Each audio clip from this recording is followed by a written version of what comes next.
بسم اللہ الرحمن الرحیم. دو پلروں کے درمیان نماز پڑھنا کیسا ہے؟ دو دو ستونوں کے درمیان.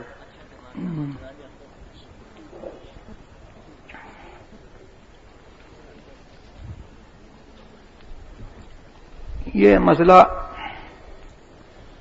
فتاوی رضویہ میں جلد سوئم میں مفصل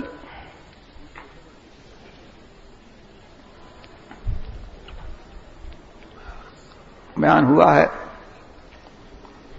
اور مجھے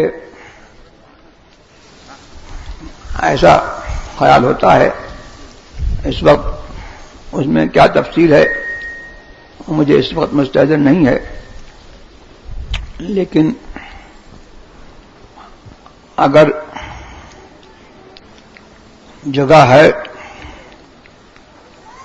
تو ستونوں کے درمیان صف نہ بنائے، بلکہ ستونوں کو چھوڑ کر کے صف بنائے تاکہ ستون کے ذریعے سے قطع صف نہ ہو. اس میں قطع صف ہوگا، اور اگر مسجد پوری بھر جاتی ہے تو پھر جہاں جگہ ملے وہاں پر صف بنائی جا سکتی ہے، ستونوں کے درمیان بھی صف بنائی جا سکتی ہے. اوجری اور بٹ کھانا کیسا ہے؟ اوجری تو ذبیحہ کے ان اجزاء میں سے ہے جن کو اعلی حضرت رضی اللہ تبارک و تعالی عنہ نے المنہ المنیحہ فی اجزاء الذبیحہ میں ناجائز شمار کیا ہے، اور وہ تقریباً 22 اجزاء ہیں. ان میں سے اوجری بھی ہے. فتاوی رضویہ کے کتاب الذبائح میں اس مسئلے کو دیکھنا چاہیے، اور اوجری ہی کا ایک حصہ اور جز یہ بٹ ہے. بٹ اوجری کے اندر ہوتا ہے. مجھے پہلے اس کی حقیقت نہیں معلوم تھی، تو میں دوسروں کی اتباع میں اس کے جواز کا خیال کرتا تھا، لیکن ابھی استفسار پر یہ معلوم ہوا کہ اوجری کے اندر کا حصہ جو ہے وہ بٹ ہے، اور اعلی حضرت نے مطلقاً اوجری کو ناجائز فرمایا ہے. جو اوجری کے جتنے اجزاء ہیں وہ اوجری بجمیع اجزاء ہی جو ہے وہ مکروہ تحریمی اور ناجائز ہے، لہذا بٹ کا بھی وہی حکم ہے جو اوجری کا حکم. کیا معتکف بلا ضرورت فنائے مسجد میں جا سکتا ہے؟ نہیں، فنائے مسجد وہ خارج مسجد ہے، اور اگر اس کو حاجت انسان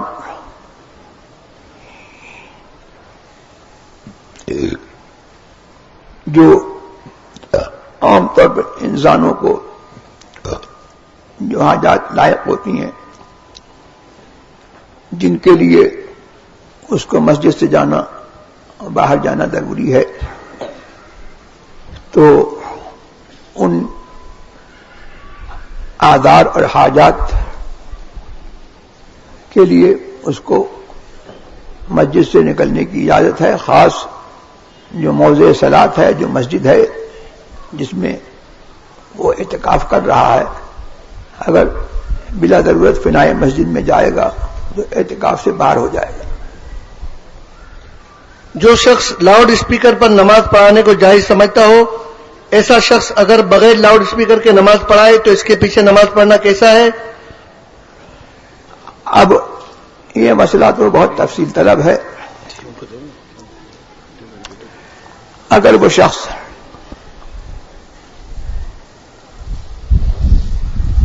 خود عالم ہے اور وہ فتویٰ دے سکتا ہے اور کار افتاء میں مصروف ہے، لوگوں کا مرجع ہے اور مختلف اقوال میں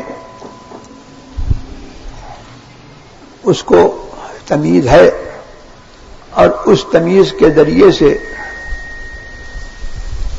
جو کار افتاء میں ایک خصوصی اجتہاد جو ہر مفتی کے لیے ضروری ہے، اگر اس کو اتنی لیاقت ہے تو اگر وہ شخص لاؤڈ اسپیکر کا استعمال کرتا ہے اور اس کا رجحان اس کے جواز کی طرف ہے تو ایسا شخص ملزم نہیں ہے اگر وہ بغیر لاؤڈ اسپیکر کے نماز پڑھائے تو اس کے پیچھے بلا کراہت نماز درست ہے، اور اگر وہ اتنی لیاقت نہیں رکھتا، اگرچہ عوام میں وہ عالم یا واعظ یا علامہ کے لقب سے مشہور ہے، لیکن وہ مختلف اقوال میں اس کو تمیز نہیں ہے اور کیا لائق اعتماد ہے اور کیا لائق اعتماد نہیں ہے، اس کو اس کی تمیز نہیں ہے، ایسے شخص پر ضروری یہ ہے کہ اکابر اہل سنت والجماعت جن کے ساتھ اکثر علماء اہل سنت والجماعت متفق ہیں ان کے فتوے پر عمل کرے، اور اگر وہ بلا ضرورت بغیر کسی مجبوری کے ان کی اتباع کو چھوڑتا ہے تو وہ ضرور ملزم ہے، اور اگر اس کا وہ عادی ہے تو اس کے پیچھے نماز جائز نہیں ہے، اس کی اقتداء میں کراہت ہے، اور اس کے پر لازم ہے کہ وہ اکثر کا جو قول ہے ان کا اتباع کرے اور قابل علماء اہل سنت کی طرف رجوع لائے، ان کے فتوے پر کو اپنے لیے لازم جانے اور ان پر عمل کرے۔ 2 دن پہلے آپ نے فرمایا تھا کہ لاؤڈ اسپیکر میں اگر امام نماز پڑھا رہا ہو تو مقتدی آگے والوں کو دیکھ کر نماز پڑھے، تو سجدے میں آدمی آگے کیسے دیکھے گا؟ ہاں، سجدے میں آدمی آگے کیسے دیکھے گا؟ سجدے نہیں، جو شخص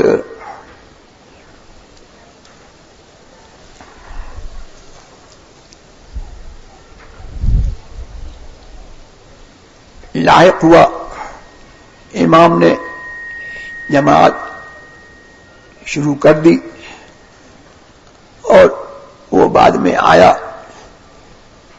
تو وہ فی الجملہ آگے کے مقتدیوں کی اتباع کر سکتا ہے۔ اگر وہ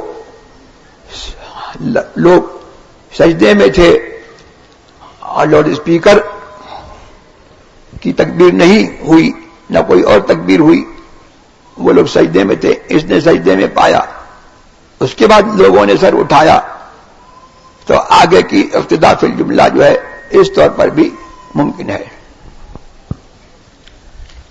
بینک میں نوکری کرنا کیسا ہے اور بطور کیشیئر نوکری جائز ہے یا نہیں؟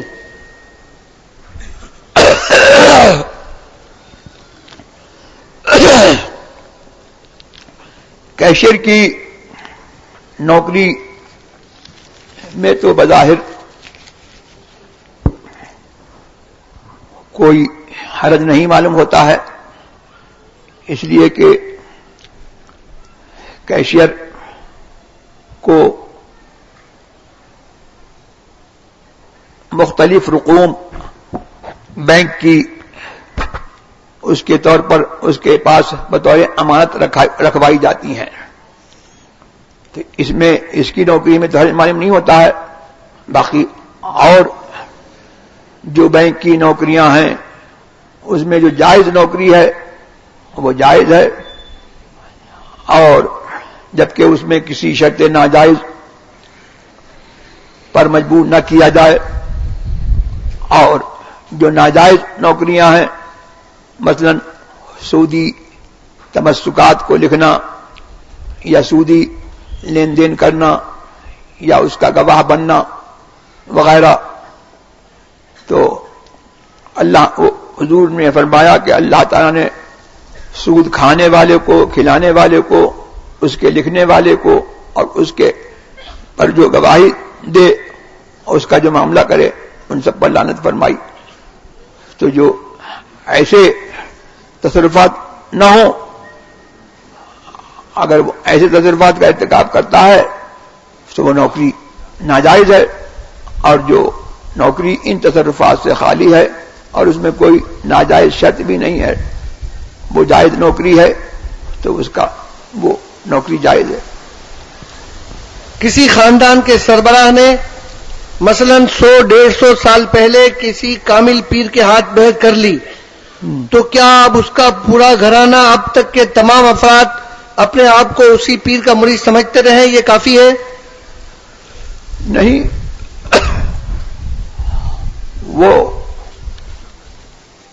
اپنے زمانے میں کسی کامل سے پیر سے مرید ہوا تو جتنے لوگ اس کے مرید ہوئے وہی اس کے مرید کہلائیں گے، اور محض سمجھ لینے سے کوئی مرید نہیں ہوتا ہے، اس لیے کہ مرید کرنے کے لیے بھی جو ہے ہونے کے لیے کچھ عمل چاہیے ہے، ایک عمل مخصوص، جب تک کہ وہ عمل نہیں پایا جائے گا تو بیعت نہیں ہوگی۔ البتہ الحمدللہ رب العالمین، کسی کامل پیر کی نیاز مندی اور اس سے وابستگی وہ کسی طور پر بھی ہو، وہ باعث برکت ہے، اور بیعت بھی اب جو ہے اس کا حکم جو ہے وہ فرض اور وجوب کا نہیں ہے بلکہ استحباب کا ہے، اس لیے کہ اب جو بیعت ہے وہ بیعت تبرک ہے کہ ہمارا نام بزرگان دین کے دفتر میں لکھ جائے، اور ان کے دفتر میں ہمارا نام لکھ جانا یہ بھی ہمارے لیے بڑی سعادت مندی ہے۔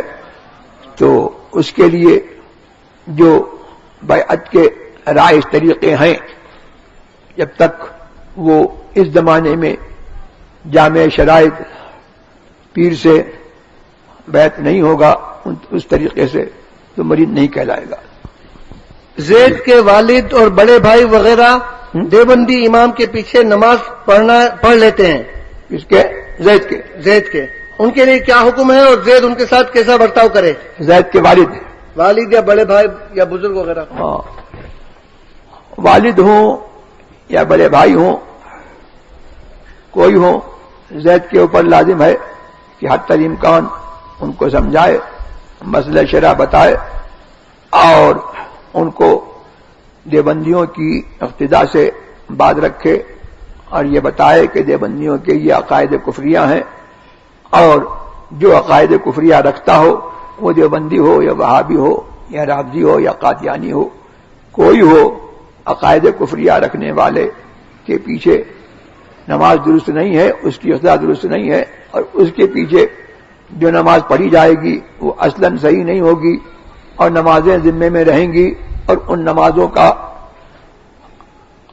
آدمی پر جو ہے ادا کرنا وہ قضا ہو جائیں گی، اس پر ان کا جو ہے ادا کرنا لازم رہے گا، فرض ہوگا۔ تو یہ سارے مسائل ان کو بتائے، اگر وہ مان جائیں تو بہت اچھا ہے، اور اگر وہ نہیں مانے تو یہ معجور ہوگا، مصاب ہوگا، ثواب کا مستحق ہوگا، اور یہ بری الذمہ ہوگا۔ اور اس کے بعد پھر یہ ہے کہ ایک حد تک ان کو کی اصلاح میں لگا رہے، اگر ان کی اصلاح کی امید نہ ہو تو پھر ان لوگوں کو چھوڑ دے۔ برمودا ٹرائنگل کے بارے میں اسلام کی کیا رائے ہے؟ کائے کے بارے میں؟ Bermuda triangle. برمودا؟ جی ہاں، ساتھ ایک جگہ ہے جہاں پر ہوائی جہاز جا کے غائب ہو جاتے ہیں. برمودا؟ جی برمودا لکھا ہوا ہے، برمودا ٹرائنگل. مجھے نہیں معلوم اس سلسلے میں. تسبیح کے ذریعے استخارے کی اجازت آپ عطا فرمائیں، اس کا طریقہ بھی بتا دیں کہ کس طرح اور کس وقت کریں. کائے کے ذریعے؟ تسبیح کے ذریعے استخارہ. کائے کے ذریعے؟ تسبیح کے ذریعے استخارہ. استخارے کے جو مختلف اعمال ہیں وہ مجموعہ اعمال رضا میں یا اور کسی کتاب میں دیکھ کر کے جو ہے ان کو جو صاحب استخارہ کرنا چاہتے ہیں وہ ان کی ترکیب وہاں سے دیکھیں اور استخارہ کریں. اعلی حضرت نیٹ ورک ORG نامی ایک نیٹ ورک کی سائٹ بنائی ہے جس میں اعلی حضرت کی تمام موجودہ کتابیں اور مخطوطات رکھے گئے ہیں. ان کو بنانے والے اوکاڑا کے آپ کے ایک مرید ریاض بھائی ہیں، ان کے لیے دعا فرمائیں. اللہ تعالی ان کو اس کار عظیم کا اجر عظیم عطا فرمائے. انہوں نے بہت اچھا کام کیا ہے. اللہ تبارک تعالی ان کی اس خدمت کو قبول فرمائے. دوسرے ہیں جہال حق نامی ایک ویب سائٹ بھی بنائی گئی ہے جس میں بدعقیدہ افراد اور صلح کلیت کے فتنوں کے رد میں بھی بھرپور مواد موجود ہے. حضرت سے کامیابی اور برکت کی دعا. اللہ تعالیٰ برکت اور دے جنہوں نے یہ ویب سائٹ بنائی ہے. اور انٹرنیٹ کی بلا جو ہے وہ بہت ہی ہلاکت خیز ہے اور اس میں جو پروگرام آتے ہیں وہ دین و ایمان کے لیے اور حیا و شرم کے لیے نہایت بلاخیز ہیں اور دین و ایمان اور حیا و شرم کو غارت کرنے والے ہیں. تو ایسے لوگ جو مسلمانوں کی توجہ ایسے اچھے امور کی طرف انٹرنیٹ کی ذریعے سے مبذول کراتے ہیں اور انٹرنیٹ کا صحیح استعمال متعارف کراتے ہیں، وہ لوگ لائق مبارکباد ہیں. اللہ تبارک و تعالیٰ ان کی اس خدمت کو قبول کرے. مسجد کی حدود میں کمپیوٹر پر کسی عالم دین کی CD یا محفل نعت کی CD دیکھنا کیسا ہے؟ نہیں، یہ جائز نہیں ہے جبکہ اس میں عالم کی تصویر دکھائی جاتی ہو، اور مسجد کی حدود میں یہ اور زیادہ حرام ہے. آج کل کچھ علماء اہل سنت اسلامی بینکنگ کو جائز کہتے ہیں اور بینکوں میں اسلامک ایڈوائزر لگتے ہیں. اسلامک بینکنگ کے دستور اور اس کے طریقے معاملت کا میں نے مطالعہ نہیں کیا ہے. اس کے لیے اجمالی جواب یہی ہے کہ اسلامک بینکنگ اگر اسلامک رول اور کنڈیشنز کو فلفل کرتی ہے اور ان تمام شرائط کی رعایت کرتی ہے جو مضاربت میں معتبر ہیں اور شرعی معاملات کا لحاظ کرتی ہے تو وہ جائز ہے، اور اگر ایسا نہیں ہے تو یہ نام کی اسلامک بینکنگ ہے.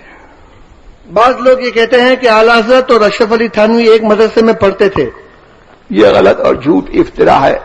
اعلی حضرت عظیم البرکت فاضل بریلوی رضی اللہ تبارک و تعالی عنہ نے اول تو کسی مدرسے میں پڑھا نہیں، اور ان کے اول سے لے کر کے آخر تک اکثر کتابوں کے استاد ان کے والد ماجد حضرت مولانا نقی علی خان صاحب رحمۃ اللہ تعالی علیہ، جن کی بیشتر کتابیں ہیں، اور اعلی حضرت نے جن کو خاتمۃ الفقہاء کہا ہے، انہوں نے اپنے والد ماجد سے پڑھا. اور ابتدائی بعض کتابیں ایک بزرگ تھے مرزا غلام قادر بیگ، جن کو احسان الہی ظہیر نے بہتان باندھا اور جھوٹ یہ لکھا کہ وہ مرزا غلام احمد قادیانی کے بھائی تھے. مرزا غلام قادر بیگ یہ بریلی کے رہنے والے تھے. یہ کچھ ابتدائی کتابوں کے اعلی حضرت کے استاد ہوئے. اور پھر اعلی حضرت عظیم البرکت فاضل بریلوی رضی اللہ تبارک و تعالی عنہ سے انہوں نے اعلی حضرت نے جب علوم عقلیہ و نقلیہ کی تکمیل کر لی، انہوں نے اپنے بڑھاپے کے عالم میں اعلی حضرت غالباً اپنے والد ماجد سے پڑھی. پھر کوئی مولانا رامپور میں تھے، مولانا محمد علی رامپوری یا کیا نام تھا ان کا، اس وقت مجھے نام یاد نہیں ہے. جب رامپور تشریف لے گئے، میں کیا پڑھا ہے؟ میں فرمایا کہ میں نے تصریح کا مطالعہ کیا ہے، تصریح پڑھی ہے.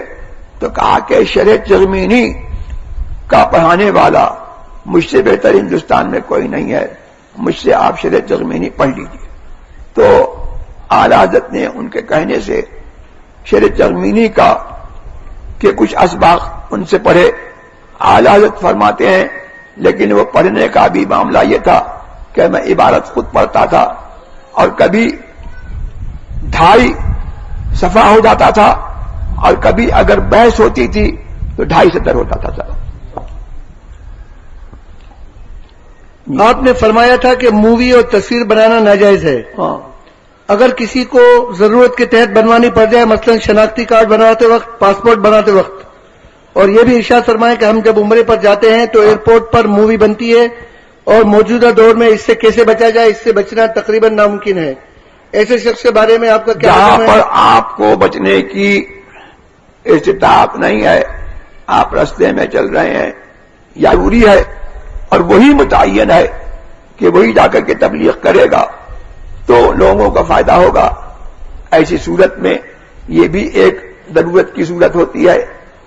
اور اسی طور پر شناختی کارڈ اگر قانون نے اس کی جو ہے ہر شخص پر وہ لاگو کر دیا ہے کہ شناختی کارڈ رکھو، ورنہ جو ہے اگر شناختی کارڈ نہیں رکھے گا تو راہ چلتے یا کسی اور موقع پر جب اس سے پوچھا جائے اور شناختی کارڈ نہ دکھا سکے تو اس کو نقصان ہوگا، ضرر میں پڑے گا، یا جو اس کے جائز اور ضروری حقوق ہیں وہ نہیں مل پائیں گے.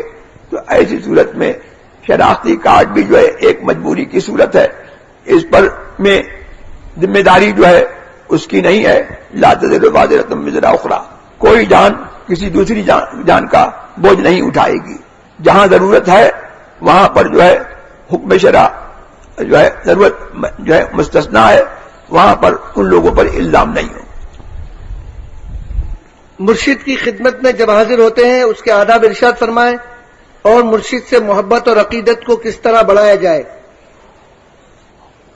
مرشد کا اور عالم کا ایک ہی حکم ہے کہ عالم شرع جو ہے اس کے پاس جب حاضر ہو تو ادب سے بیٹھے اور اس سے اگر کوئی مسئلہ پوچھنا ہے تو پہلے اس سے اجازت دے اور اس کی جو ہے مشغولیت کے اوقات میں اس میں حرج نہ کرے اور بے اجازت جو ہے اس سے مسئلہ نہ پوچھے. اور جو اس کے آداب ہیں وہ ہر شخص جو ہے ان کو جانتا ہے کہ مرشد کا کیا ادب ہے اور عالم کا کیا ادب ہے. ان کا جو ہے ادب اور احترام کے ساتھ جو ہے ان کے ساتھ میں جو ہے وہ معاملہ کرے. اور یہ بھی ہے کہ اپنی نظر میں مرشد کا یا عالم شرع کا جو عالم باعمل ہے اور وہ اس کا کوئی فعل خلاف شرع نہیں ہوتا اور خلاف شرع پر وہ جری نہیں ہے، بے باک نہیں ہے، عام طور پر خلاف شرع افعال نہیں کرتا ہے. اپنی نظر میں اگر اس کا کوئی فعل خلاف شرع نظر آئے اور اس فعل میں چند احتمالات ہوں تو اس کے اوپر لازم کہ اس کے فعل کو محمول کرے اور اس کی اچھی تعویل کرے، اور جو ظاہر اس کا فعل اس کو نزدیک خلاف شرع ہے اس میں اس کی اتباع سے پرہیز کرے. اتقوا ذلت العالم وانتظروا فیعتہ، حدیث میں آیا کہ عالم کی لغزش سے بچو اور یہ انتظار کرو کہ وہ رجوع کرے. یہاں پر حضرت عبد الرؤف مناوی شارح تحسیر یہ فرماتے ہیں کہ اس کے فعل کو اچھے پہلو پر محمول کرو اور اس کی جو ہے ان افعال میں جس کو اپنے طور پر خلاف شرع آدمی سمجھتا ہے تو اس میں اس کی اتباع نہ کرے اور نہ اس کے فعل سے سند لائے کہ فلاں صاحب ایسا کر رہے تھے تو ہم بھی کریں گے. جب ہم اس کو خلاف شرع سمجھتے ہیں، ہمارے نزدیک میں خلاف شرع ہے، تو وہ لائق اتباع نہیں ہے. ہاں اس سے بدگمانی جائز نہیں ہے، اس کے ساتھ اچھا گمان کیا جائے گا اور اس کے فعل کی اچھی تعویل کی جائے گی اور اس کو صلاح پر اور اصلاح پر محمول کیا جائے گا اور اس کے فعل کو ہر ممکن طور پر جو ہے اس کی تصحیح کی جائے گی، صحیح مانا جائے گا. ہاں بالکل اگر تعویل کے لائق نہیں ہے تو جو ہے اس میں اس کی اتباع نہیں ہوگی. اور یہ جو ہے چند باتیں میں نے آپ کے سامنے ذکر کر دی. یہ علماء اور صلحاء اور پیران اعظام کے ساتھ میں جو ہے یہی برتاؤ کرنا چاہیے اور اس کی اصل جو ہے وہ قرآن عظیم میں حضرت خضر علی نبینا علیہ الصلوۃ والتسلیم کے بارے میں جو ارشاد ہوا کہ حضرت موسیٰ علیہ الصلوۃ والسلام کو آزمائش کے لیے ان سے یہ حکم دیا گیا تھا کہ علم باطن تم ان سے سیکھو. تو وہ گئے تو اس کے بعد جب انہوں نے کہا کہ کیا میں تمہاری اتباع کروں اس پر کہ آپ مجھے جو آپ کو علم سکھایا گیا ہے اس میں سے کچھ علم جو ہے آپ مجھے سکھائے دیں گے. تو کہا کہ اگر تم میری جو ہے اتباع کرتے ہو اور میری صحبت اختیار کرتے ہو تو میرے اوپر اعتراض کرنے میں اور مجھ سے جو ہے سوال کرنے میں جلدی مت کرنا یہاں تک کہ میں خود اس کی تعویل نہ کروں. لیکن اب یہ تھا کہ حضرت خضر علی نبینا علیہ الصلوۃ والتسلیم کو حکم یہ تھا کہ وہ باطن پر عمل کریں اور حضرت موسیٰ علیہ الصلوۃ والسلام ان کو حکم تھا کہ وہ ظاہر پر عمل کریں. تو اب جب انہوں نے جو ہے وہ ان کی خدمت میں حاضری دی اور وہ ان کی خدمت میں جب ان کے مصائب ہوئے تو دیکھا کہ آپ ایک کشتی میں سوار ہوئے. جب کشتی میں سوار ہوئے تو حضرت آپ ایک دیوار جو ہے وہ گراؤ تھی اور وہ گرنا چاہتی تھی.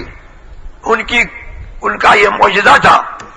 قول صحیح پر وہ نبی ہیں اور ایک قول پر وہ ولی ہیں تو ان کی کرامت تھی. انہوں نے جو ہے یہ کیا کہ ایسے اشارہ کیا تو وہ دیوار جو ہے ٹھیک ہو گئی، صحیح ہو گئی.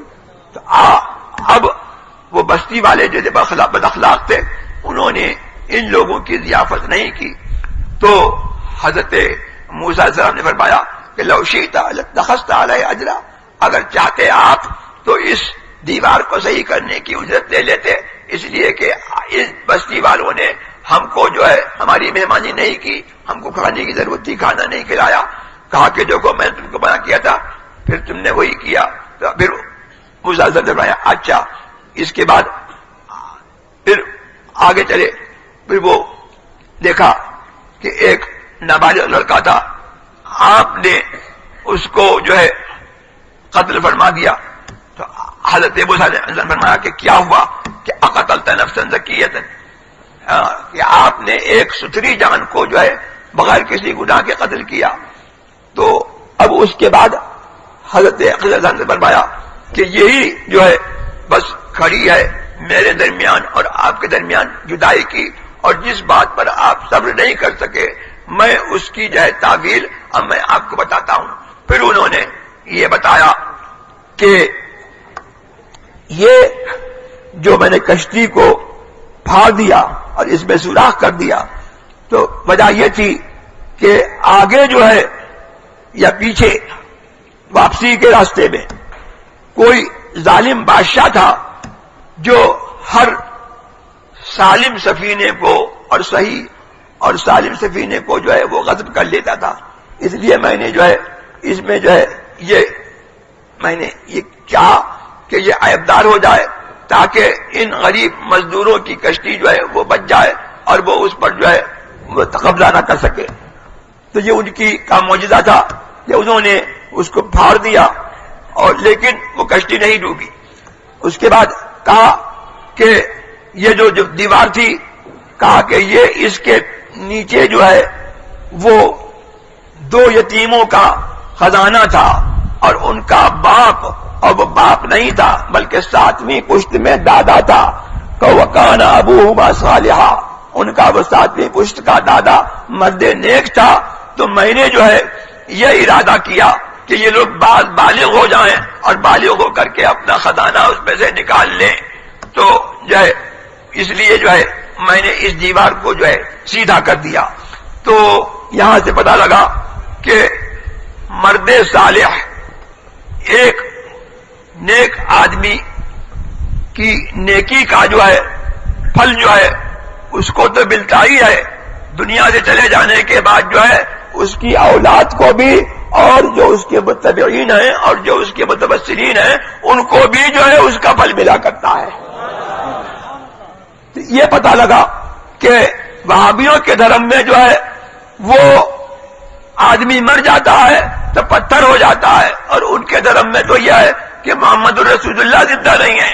لیکن یہاں پر حضرت خضر علیہ نبینا وعلیہ تسلیم کے اس عمل سے اور قرآن کریم کی اس تسجیل سے پتہ لگتا ہے کہ صالح مرد صالح مر جاتا ہے تو اس کے مرنے کے بعد بھی اس کی اولاد کو جو ہے فائدہ پہنچتا ہے. تو برتا جو ہے وہ ایک آن کے لیے برتا ہے لیکن اس کا عمل بھی زندہ رہتا ہے اور وہ بھی زندہ رہتا ہے. پھر یہاں پر جو ہے آگے فرمایا کہ یہ جو میں نے اس نابالغ غلام کو میں نے قتل کیا تو میں نے اپنے علم سے جو ہے یہ جانا کہ یہ بڑے ہو کر کے جو ہے کفر کرتا اور اپنے ماں باپ کو جو ہے وہ طغیان اور کفر کے ذریعے سے جو ہے ہلاکت میں ڈالتا، لہذا میں نے اس کو جو ہے قتل کر دیا. تو ان کو حکم تھا باطن کی شریعت پر عمل کرنے کا، تو انہوں نے باطن کی شریعت پر عمل کیا، ان پر الزام نہیں. اور حضرت موسیٰ کو حکم تھا کہ ظاہر پر عمل کرو، لہذا انہوں نے ظاہر کے اعتبار سے ان پر اعتراض کیا لیکن ان پر الزام نہیں. اور ہمارے سرکار ابدخدار جناب احمد مجتبی محمد مصطفیٰ صلی اللہ تبارک و تعالی علیہ وسلم جو ہے دونوں شریعتوں کے جامع آپ نے باطن پر بھی عمل کیا ہے اور ظاہر پر بھی عمل کیا ہے. تو یہ اصل جو ہے اس سے یہاں پر یہ مسئلہ معلوم ہوا کہ عالم پر اعتراض میں جلدی نہ کرے، ہاں بلکہ اس کے عمل کو جو ہے اچھے محامل پر جو ہے وہ محمول کرے. چلیے ہو گئی بات. روز محشر کس کے نام سے پکارا جائے گا، ماں کے نام کے ساتھ یا باپ کے نام کے ساتھ؟ ماں کے نام سے آیا ہے اور یہ بھی اس لیے ہے کہ اللہ تبارک و تعالی پردہ پوشی کے لیے کہ اگر اس نے زنا کیا ہے تو جو ہے اس میں اس کی فضیحت ہے، لہذا ماں کے نام سے جو ہے پکارا جائے گا. کیا حضور مفتی اعظم ہند رحمۃ اللہ تعالی علیہ کی خدمات دین صرف خواص تک محدود تھیں؟ لا الہ الا اللہ محمد رسول اللہ. انہوں نے خواص کی پرورش کی ہے، علماء کی بھی جو ہے اصلاح کی ہے، ان کی بھی تربیت کی ہے، اور ان کے ہماری کیا غلطی ہے، ان کی صحبت میں بڑے بڑے علماء رہے ہیں، اور اس کے علاوہ ان کی خدمت یہ ہے کہ انہوں نے لاکھوں کا ایمان بچایا ہے.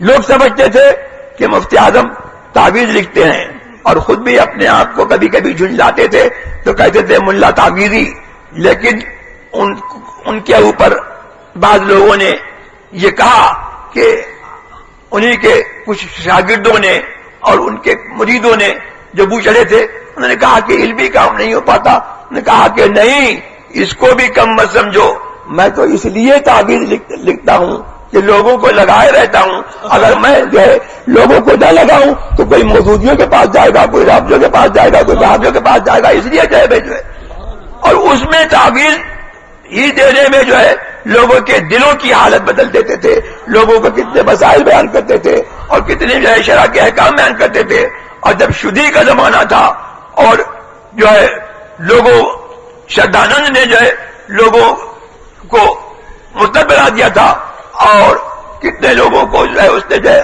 ہندو بنا دیا تھا. آپ نے جو ہے پیدل سفر کیا ہے اور اس میں کھانا نہیں کھایا, 6 مہینے جو ہے گھر سے باہر رہے ہیں, اور وہاں پر جو ہے آپ نے جو ہے شردھانند سے جو ہے مناظرہ کیا, اور اس میں جو ہے مناظرے میں یہ شان تھی کہ علماء اہل سنت والجماعت اس کا رد کرتے تھے. وہ بے حیا تھا, نہیں مانا, تو آپ نے اس کو پکڑا اور سامنے ایک الاؤ جل رہا تھا, آپ کا دہرا جل رہا تھا, تو انہوں نے کہا مفتی اعظم نے فرمایا ایسے نہیں مانے گا. تو فرمایا کہ دیکھ یہ سامنے آگ جل رہی ہے, تو بھی اس میں کود, میں بھی اس میں کودتا ہوں, اور جو بچ جائے گا دیکھو کون بچ جاتا ہے. اب اس کے بعد جو ہے آپ اس کو کہتے تھے چل, لیکن وہ اتنا موٹا تھا کہ ہلتا نہیں تھا. یہ منظر جب لوگوں نے دیکھا تو کتنے لوگ جو ہے توبہ کر کے مسلمان ہو گئے.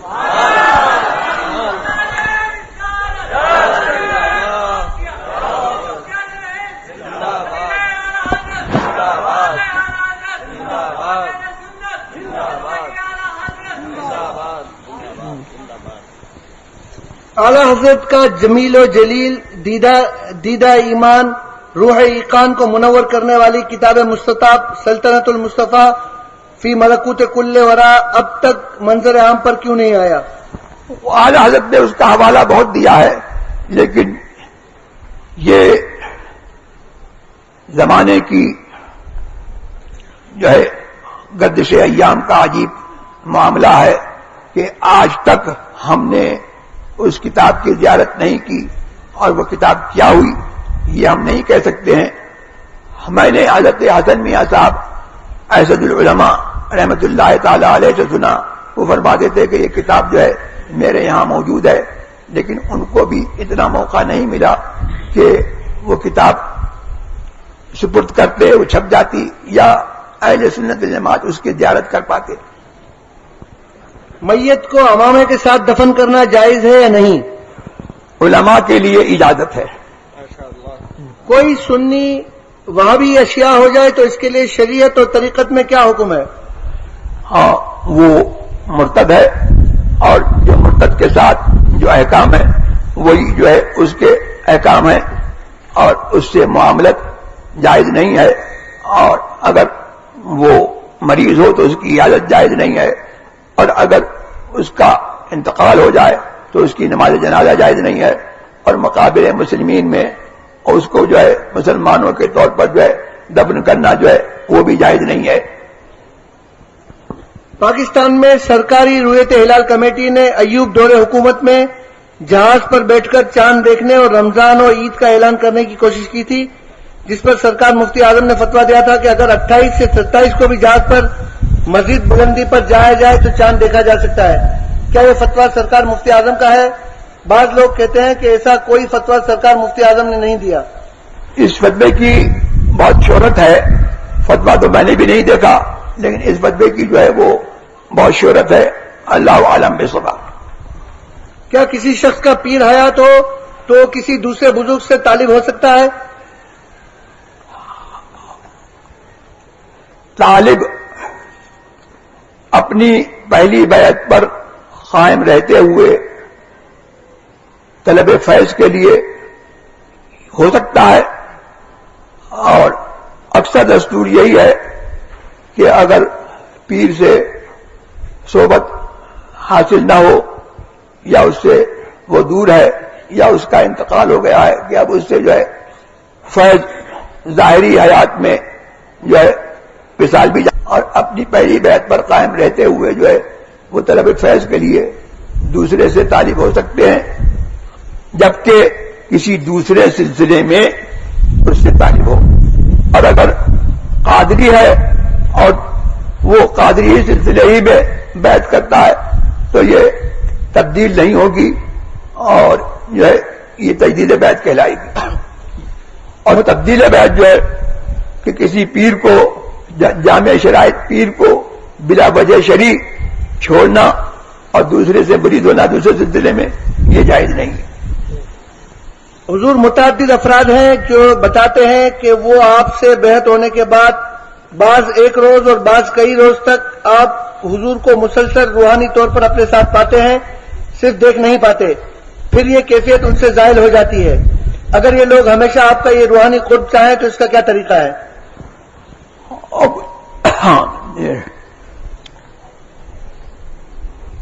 حضور مفتی اعظم ہند نے شجرے میں لکھا ہے اور وظیفہ بھی یہ بتاتے تھے، یا مصبرو، یہ جو ہے تصور شیخ کے لیے، یا مصبرو پڑھے.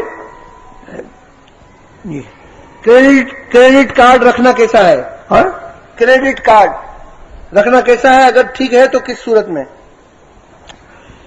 کریڈٹ کارڈ کی تفصیل سے میں آگاہ نہیں ہوں، اور مجھ کو ایسا معلوم ہوتا ہے کہ یہ بھی ایک طرح کا ایک قرض کا کاروبار ہے، جس میں جو ہے کمپنیاں یا بینک وغیرہ ایشو کرتے ہیں اور کچھ اس کے اوپر جو ہے وہ زیادہ لیتے ہیں. لہذا اگر اس کی ضرورت نہیں ہے اور اگر حاجت نہیں ہے تو اس سے احتراز کرنا چاہیے.